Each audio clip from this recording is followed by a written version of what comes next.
Hello, today we're presenting to you everything we know about database management system. But before we going to know what it is and how it works, we have to know a little bit about the history behind it. Since the ancient time, humans began to store information for a very long time through multiple types of ways, such as writing on paper, or writing on trees, or even writing on stone. Elaborate database systems were developed by the government office, libraries, hospitals, and business organizations, and some of the basic principles of this system are still being used today. Thanks to the advancement of computer science, computerized database started in the 1960s when the use of computers became a more cost-effective option for private organizations. There were two popular data models in this decade, a network model called CODASIL and a hierarchical model called IMS.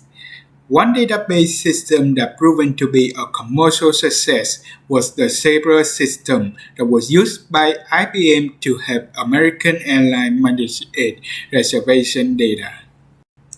In 1970, Edgar Frank Codd published an important paper to propose the use of a relational database model, and his idea changed the way people talk about database.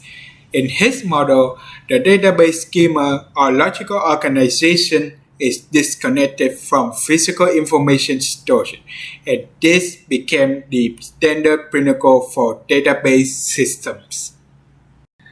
Two major relational database system prototypes were created between the years 1974 and 1977, and they were the Ingres, which was developed by UBC, and System R created at IBM St. Joseph's.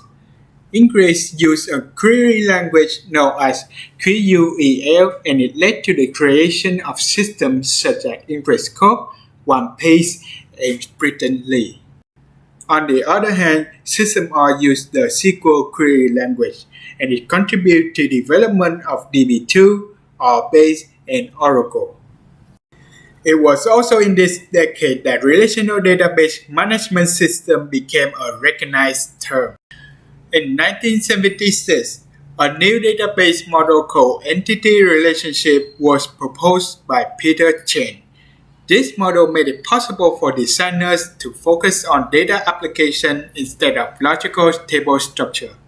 Structured Query Language or SQL became a standard query language in the 1980s.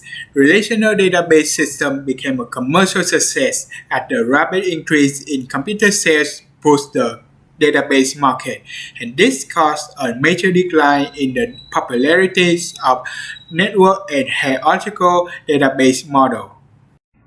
DB2 became the flagship database product for IBM, and the introduction of IBM BC resulted in the establishment of many new database companies and the development of products such as Paradox, RB5000, and Wacom SQL.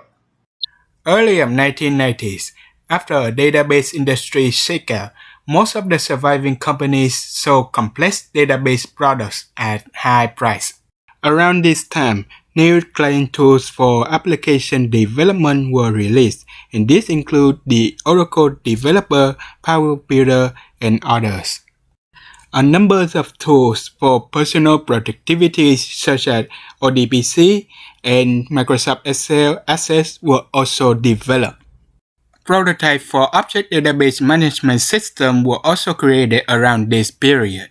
In the mid-1990s, the advent of the Internet led to exponential growth of the database industry.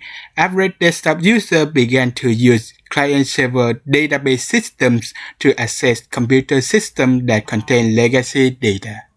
Increased investment in online businesses in the late 1990s resulted in a rise in demand for Internet database connectors, such as FrontPage, Active Server Page, Java Servlet, and Oracle Developer 2000. The use of CGI, MySQL, Apache, and other systems brought open-source solutions to the Internet. With the increased use of point-of-sale technology, online transaction processing, and online analytics processing began to come of age. Although the internet industry experienced a decline in the early 2000s, data applications continued to grow. New interactive applications were developed for PDAs, point-of-sale transaction, and consolidation of vendors.